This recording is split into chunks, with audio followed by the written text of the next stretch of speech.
Olá, esse é o Ecosenado e vamos mostrar nessa edição. Senado discute medida provisória que modifica as regras de preservação da Mata Atlântica. Ele rasga praticamente a lei da Mata Atlântica, que é patrimônio nacional e é o único bioma brasileiro que até hoje tem uma lei especial. Cientistas brasileiros e americanos criam um sistema que faz do drone um dos maiores aliados das florestas. Conheça o homem que ajudou a transformar Brasília na capital dos parques e dos jardins.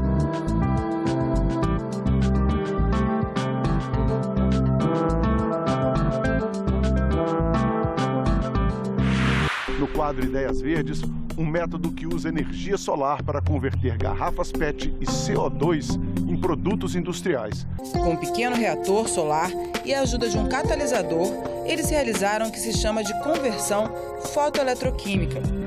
E o novo semeador aéreo, que tem mais de 80% de eficácia. Imagem acelerada de brotos nascendo no solo. Animação com hexágonos e aerogeradores. Título: Eco Senado. Os senadores têm prazo até junho para decidir se aprovam ou não uma medida provisória do ano passado que altera as normas de proteção da Mata Atlântica. Animação com canoa e corais. Legislação ambiental. Imagem aérea sobrevoa a vegetação e exibe as copas das árvores. O texto da medida provisória prorroga pela sexta vez o prazo de adesão de imóveis rurais ao Programa de Regularização Ambiental, exigência do Código Florestal para garantir a restauração de áreas desmatadas antes de 2008, quando o Código entrou em vigor. Mas na Câmara, o relator da matéria, deputado Sérgio Souza, apresentou uma emenda fora do contexto da medida provisória que altera a lei da Mata Atlântica. Nós fizemos não só um debate sobre cada uma dessas emendas, Paraná, não só o relator, mas nós trouxemos para debater de 2022. Estas emendas. O partido e o líder daquele partido cujo parlamentar apresentou essas emendas e também o líder do governo e toda a liderança do governo, inclusive os representantes do Ministério do Meio Ambiente, e ali foi promovido um acordo, senhor presidente.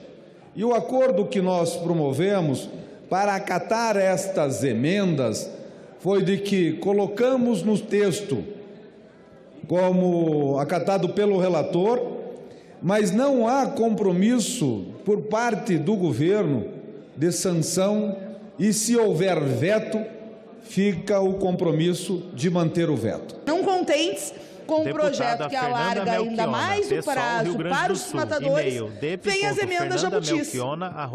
Vem as emendas jabutis que, na prática, inviabilizam a lei da Mata Atlântica e fazem com que se torne, na prática, impossível o desmatamento zero, que é o que todos nós, quer dizer, que todos nós com compromisso ambiental, que todos nós com uma perspectiva de defesa do meio ambiente e de responsabilidade diante de um planeta que pede socorro. A emenda introduzida na medida provisória abre caminho para a instalação de linhas de transmissão de energia elétrica, gasodutos ou sistemas de abastecimento público de água. Para fazer a obra, bastaria uma autorização da Prefeitura, sem necessidade de apresentação de estudos prévios de impacto ambiental. Em 1988, a Mata Atlântica foi reconhecida na Constituição como Patrimônio Nacional. Para regulamentar esse artigo, o Congresso Nacional aprovou em 2006 uma lei com normas de proteção e do uso da biodiversidade da floresta. A Lei da Mata Atlântica proíbe o desmatamento de matas primárias e cria regras para a exploração econômica. A lei só permitia o corte em caso de exceção e agora, com essa mudança, se inverte. A exceção vira a regra. Ela passa a autorizar a supressão de vegetação nessas áreas, dispensando, inclusive, do licenciamento ambiental, da intervenção técnica dos órgãos dos estados, repassando para os municípios a atribuição, em alguns casos, principalmente em área urbana, para a supressão de vegetação. Então, veja que os municípios, a maior parte dos municípios brasileiros sequer tem secretaria de meio ambiente ou órgãos técnicos, não tem estrutura para fazer um licenciamento ambiental. Originalmente, a Mata Atlântica ocupava 15% do território brasileiro. A área onde hoje vivem mais de 145 milhões de pessoas em 3.429 municípios. Se estende por 17 estados, desde o Rio Grande do Sul até o Piauí, passando inclusive por estados não litorâneos, como Minas Gerais e Mato Grosso do Sul. É uma das áreas de maior biodiversidade do planeta. 20 mil espécies de plantas, 850 aves, 370 anfíbios, 200 répteis, 270 mamíferos e 350 peixes. Segundo o Conselho Nacional da Reserva da Mata Atlântica, do bioma original, restam pouco mais de 12%.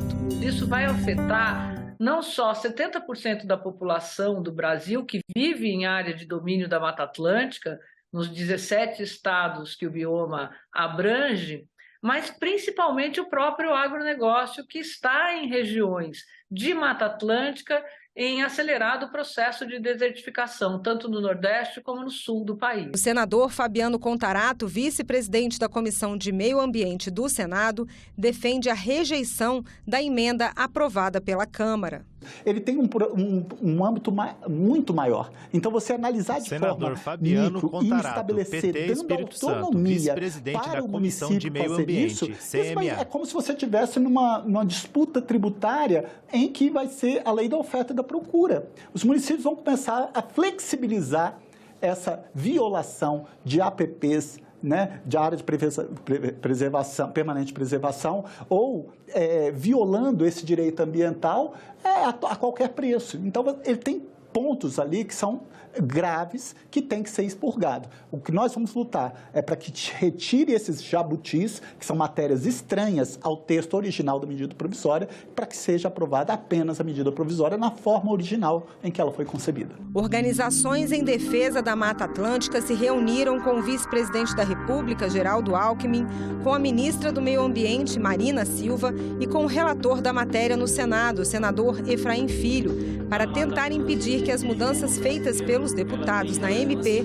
avancem no Senado. Ficou aqui o nosso compromisso de olhar pelo desenvolvimento sustentável, senador de buscar Efraim Filho, a aliança entre o Brasil que preserva e o Brasil que produz, e nessa análise das emendas, decidir aquelas que eventualmente podem ser acolhidas, aquelas que a redação pode ser aperfeiçoada para ser aprovada e, eventualmente, aqueles textos que podem até ser excluídos e suprimidos da tramitação por serem matérias estranhas e alheias à temática da medida provisória. Eu acredito que os senadores são sensíveis, principalmente à emergência climática que a gente está vivendo, e que seja possível não precisar do instrumento do veto para corrigir esse equívoco da Câmara. E se você quiser saber se no seu município tem Mata Atlântica, é só acessar o site aquitemata.org.br. Coloque o nome do município e, com dados e infográficos, você saberá se há áreas de matas, florestas, restingas e bacias hidrográficas associadas à Mata Atlântica na sua região. Daqui a pouco no Ecosenado, um drone que consegue mapear as florestas de forma muito mais rápida e eficiente. O tema da edição deste ano da Feira Agro Brasília será Tecnologia para a Sustentabilidade. O evento ocorre na Cooperativa Agropecuária da região do Distrito Federal, a Copadef, de 23 a 27 de maio, e vai reunir produtores e expositores do agronegócio, além de ser um espaço para debates, palestras e cursos relacionados ao setor. No ano passado, a Agro Brasília contou com mais de 500 expositores e recebeu 135 mil visitantes. A entrada é gratuita. Saiba mais em www.agrobrasilia.com.br. A Comissão de Meio Ambiente deve analisar um projeto de lei que obriga os postos de abastecimento a fornecerem pontos de recarga para carros elétricos. O PL 392 de 2023 é de autoria da senadora Elisiane Gama. Pelo texto, o governo federal é quem deverá estabelecer as normas técnicas para a instalação dos equipamentos, que deverão estar em operação em até 1 ano a partir da vigência da lei. Após ser votada na CMA, A proposta ainda vai ser analisada pelas comissões de Assuntos Econômicos e de Infraestrutura. Um pesquisador brasileiro está entre os inventores de um drone que consegue mapear as florestas com maior rapidez e eficiência. Animação com hexágonos e corais. Preservação ambiental. Este drone não é um desses comuns que você se acostumou a ver pelo céu de sua cidade. Ele tem tudo para ser o mais novo aliado do nosso meio ambiente. Um atento protetor das nossas florestas. Pesquisadores da Universidade de São Paulo e da Universidade da Pensilvânia, nos Estados Unidos, criaram e implantaram neste drone um sistema que o torna capaz de circular sem o controle de humanos no interior de bosques e florestas, até mesmo as mais densas, como a floresta amazônica. Nossa ideia foi desenvolver uma plataforma capaz de fazer o que é chamado de inventário florestal, que nada mais é do que Guilherme Vicentim Nardari, pesquisador do Centro de Robótica da USP de São Carlos. O diâmetro de cada árvore, a altura, e assim trazer algumas informações que possam ser relevantes para quem está gerenciando e tentar entender um pouco melhor o que está acontecendo com a biodiversidade do ambiente. Pesando 3 quilos e com autonomia de voo de 20 minutos, o drone, em fase final de testes nos Estados Unidos, tem 4 hélices, uma câmera, um computador de bordo, um controlador de voo e um sensor a laser que calcula em tempo real a distância até as árvores, como explica Guilherme Vicentim Nardari, pesquisador do Centro de Robótica da USP de São Carlos. Esse tipo de plataforma é capaz de entrar na floresta e fazer uma medição e imagens muito de perto, com uma resolução muito alta e muito detalhe. Navegando dentro da floresta, o drone faz aquilo que um satélite lá muito do alto, a 36 mil quilômetros de altitude, jamais conseguiria fazer. Nós usamos 2 tipos de sensores para fazer essa análise. Nós usamos câmeras que tiram fotos e também fazem o que a gente chama de um mapa. E também o LiDAR. O LiDAR é um sensor a laser que é muito usado hoje em dia nos projetos de carro autônomo. E o que ele faz é emitir luz e calcular a distância do sensor até os objetos. Enquanto se desvia das árvores, o drone vai mapeando tudo à sua volta. Cada leitura alcança um raio de 40 metros. E de uma forma muito mais rápida e segura que uma equipe de humanos no próprio local. Lá nos Estados Unidos eles têm um grande problema, como a gente tem visto atualmente, com os incêndios, principalmente na costa oeste. E esse tipo de plataforma pode dar uma ideia de quais são as regiões que tem muita folha e muito mato seco, que precisa de uma análise e um cuidado mais de perto para evitar incêndios naturais. Com toda a discussão do desmatamento, a gente pode pensar em formas de fazer uma análise e acompanhar essas regiões bem de perto. Algumas regiões, como a área é muito grande, a gente não imagina que vai substituir um satélite, mas a ideia é que o satélite possa apontar regiões de interesse, que a gente possa mandar o drone e fazer essa análise conjunta. Em regiões que sofrem todos os anos com grandes incêndios florestais, o drone pode ajudar muito no trabalho dos bombeiros. Para se ter uma ideia, enquanto o drone conseguiria capturar todas as árvores num ambiente de 400 mil metros quadrados, que dá equivalente a uns 50 campos de futebol, uma equipe de humanos levaria 12 dias trabalhando 24 horas por dia para medir todas as árvores. Aqui no Brasil, além do fogo, também existe o grave problema do desmatamento das nossas reservas naturais. Mas o drone também nisso pode ser bastante útil. Por não precisar mandar humanos até as regiões, a gente pode também transformar o processo mais seguro, Já que para andar na floresta a gente pode encontrar animais, cair em buraco. E então a plataforma também traz uma forma mais segura de fazer esse processo, além de ser mais rápido. E você vai ver daqui a pouco o homem que fez de Brasília a capital verde do país. Imagem espacial de montanhas e rios. A temperatura média da Terra em 2022 ficou 1,15 graus centígrado acima da era pré-industrial. O índice é muito próximo do 1,5 grau definido como aumento máximo até o final dessa década no compromisso firmado por cerca de 100 países, entre eles o Brasil, para enfrentar o aquecimento global. O indicador foi revelado em relatório da Organização Meteorológica Mundial. Já os oceanos, segundo o mesmo relatório, tiveram as temperaturas mais quentes já registradas.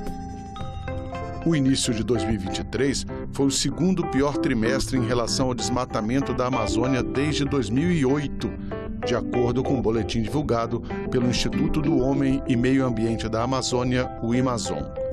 Março puxou muito o índice para cima. Em média, foram perdidos diariamente 867 quilômetros quadrados de floresta, o equivalente a quase 1.000 campos de futebol. 8 dos 9 estados que compõem a Amazônia Legal apresentaram aumento no desmatamento. A exceção foi o Amapá. As mudanças climáticas são um desafio de todos os países. Rodrigo Rosa, Cada um tem seu legislativo na área ambiental. No caso brasileiro, o mais urgente é reduzir o desmatamento, que representa mais da metade das nossas emissões. O custo de reduzir as emissões do Brasil é bem menor do que outros países, que têm, por exemplo, mudar a sua matriz energética. Então, é um desafio importante para o Brasil. A gente vinha numa trajetória de redução, mas, infelizmente, já há alguns anos, o desmatamento voltou a subir. Não é à toa que os Estados Unidos, recentemente, anunciaram 500 milhões de dólares para o Fundo Amazônia, que vai retomar suas atividades, né, nesses próximos meses. Animação com uma planta dentro de uma lâmpada. Ideias verdes. Pesquisadores da Universidade de Cambridge, na Inglaterra, usaram energia solar para produzir materiais sustentáveis a partir de garrafas PET e dióxido de carbono, CO2. Com um pequeno reator solar e a ajuda de um catalisador, eles realizaram o que se chama de conversão fotoeletroquímica. Como resultado, obtiveram gás de síntese, usado na produção de combustíveis sustentáveis, e o ácido glicólico, aplicado na indústria de cosméticos para tratar manchas de pele e combater o envelhecimento. Inspirados nas sementes da planta bico de cegonha, cientistas americanos e chineses desenvolveram um semeador aéreo muito mais eficaz, destacado na revista Nature de fevereiro. O segredo desses porta-sementes está nas suas 3 caudas, feitas de sobras de madeira e no ângulo com que caem no solo, de 25 a 30 graus. Quando molhadas, as 3 hélices giram ajudando na perfuração do solo. Isso garante 80% de sucesso na germinação em até 48 horas. Animação com o hexágono e o ipê amarelo, o jardineiro de Brasília. Brasília enfrentou muitos desafios, mas um dos maiores foi se tornar uma cidade habitável em pleno clima seco e quente do Cerrado. Essa conquista está muito ligada ao trabalho de um homem. Aos 63 anos, Brasília é uma das cidades mais verdes do país. Imagens de drones sobrevoando um parque. São mais de 1,5 milhão de árvores, das quais 950 mil frutíferas. A capital tem 650 jardins públicos.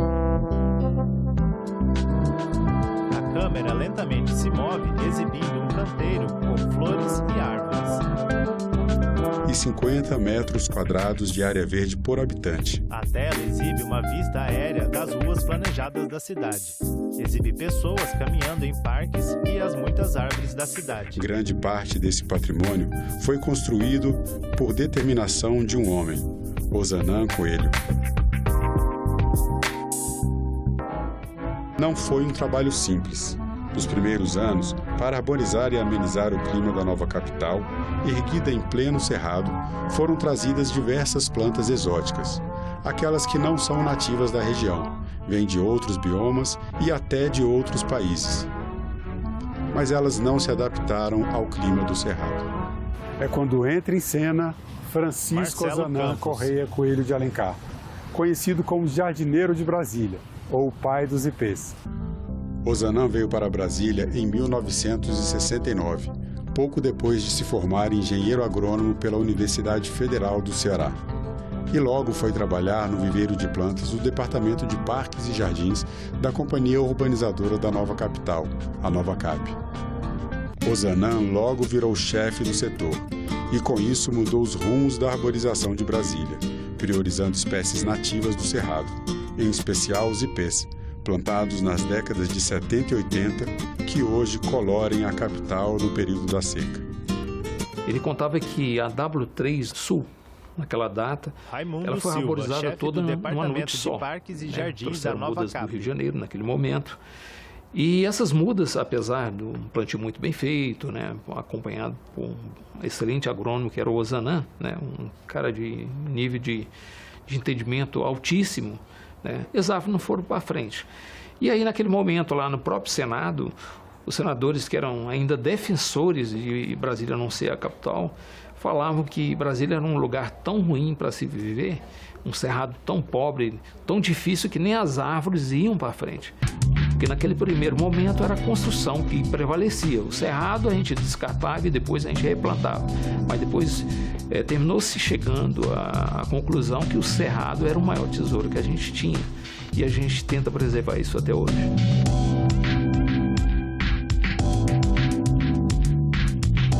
Outra história que marcou a vida do jardineiro de Brasília foi quando, em 1991, um homem atacou a machadadas esse buriti, uma palmeira típica do Cerrado que fica aqui na Praça do Buriti, no eixo monumental de Brasília. Na época, a polícia agiu a tempo de evitar a derrubada da árvore, mas ela ficou seriamente avariada. Quem conta essa história pra gente é a filha de Francisco, Érica Ozanam. Oi, Érica, tudo bem? Oi, Marcelo, tudo bem? Então, conta pra gente como é que chegou a notícia pro seu pai de que um homem havia tentado derrubar essa árvore com machado. Então, eles receberam um telefonema na Nova Cap, avisando que tinha ocorrido o acidente e correram para cá, mas não imaginavam que a avaria tinha sido tão grande, né? Porque você imagina, um buriti desse tamanho, uma pessoa com machado, você não imagina que o estrago é tanto, né? E quando chegaram, ficaram realmente surpresos, porque a avaria foi bastante considerável. Como é que eles encontraram essa solução para manter a árvore viva? Então, num primeiro momento, encontrar uma maneira de colar a parte que tinha sido, né, arrancada. Então pesquisaram e encontraram uma cola, uma espécie de resina que era feita de argila e outros produtos, elaboraram esse produto e vieram para fazer a operação. E o segundo desafio foi como segurar a árvore. Essa história é engraçada porque eles estavam aqui quebrando a cabeça para saber como é que fariam para colocar esse anel e a árvore ficar segura. E passou um senhor, ficou curioso, viu a árvore avariada, viu a movimentação, chegou perto, perguntou o que tinha acontecido e eles explicaram.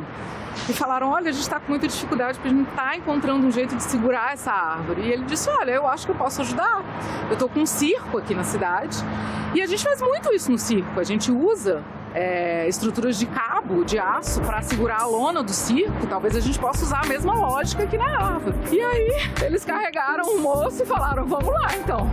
E fizeram essa estrutura dos cabos. E depois que a coisa deu certo, ele dizia, nossa, é muita gratidão. Porque ele disse que quando chegou aqui, ele pensou, meu Deus, esse buriti não vai sobreviver. Mas ao mesmo tempo, ele pensava, cortar a árvore não é uma opção. Porque a árvore é símbolo da cidade. Então, ele falou, olha, foi um milagre mesmo. Quando vem a época da seca e os ipês começam a florar? Quando começava a floração dos ipês, quem via o primeiro ipê florido ligava para o outro, né? A gente andava aí pela cidade, de repente o primeiro ipê roxo, que é o primeiro que flora, floria, ele me ligava, olha, floriu. E quando eu via, eu também ligava para ele. Eu acho que ele e toda a equipe tornaram a cidade habitável, né? Porque com esse clima que a gente tem aqui no Planalto Central, se não fosse essa arborização, eu acho que a gente não conseguiria habitar Brasília, pelo menos não com a qualidade de vida que a gente tem aqui. Então, eles de fato fizeram um trabalho que foi fundamental para a cidade ser o que é, né? Porque no início, como você falou, nada pegava, nada sobrevivia. Eles tiveram que entrar cerrado adentro e pesquisar e buscar sementes e mudas de árvores nativas para conseguir fazer a arborização. Então, eu acho que sem eles, Brasília não era o que é. Aí eu falei, cara, só tem dois caminhos, pegar ou largar. Porque o desafio aqui... Francisco Ozanam Coelho, engenheiro agrônomo. Mas eu não vou voltar disso aqui, vai ser bom. Isso aqui vai ser bom. Francisco completaria 80 anos em 2023. E me apaixonei por isso aqui. Ozanam é uma pessoa que criou tudo isso que a gente está vendo hoje, né? A gente só tem que, vamos dizer assim, agradecer. Para mim, ele está em todo lugar. Imagem aérea de árvores com flores rosas. O Eco Senado acaba aqui. Obrigado pela companhia. Se você quiser rever ou compartilhar esse ou qualquer outro programa da TV Senado, acesse o nosso site senado.leg.br/TV. Também estamos no YouTube e nas outras redes sociais. Abração e até a próxima. Os créditos sobem à tela. Enquanto isso, ao fundo, são exibidas as árvores e flores da cidade de Brasília.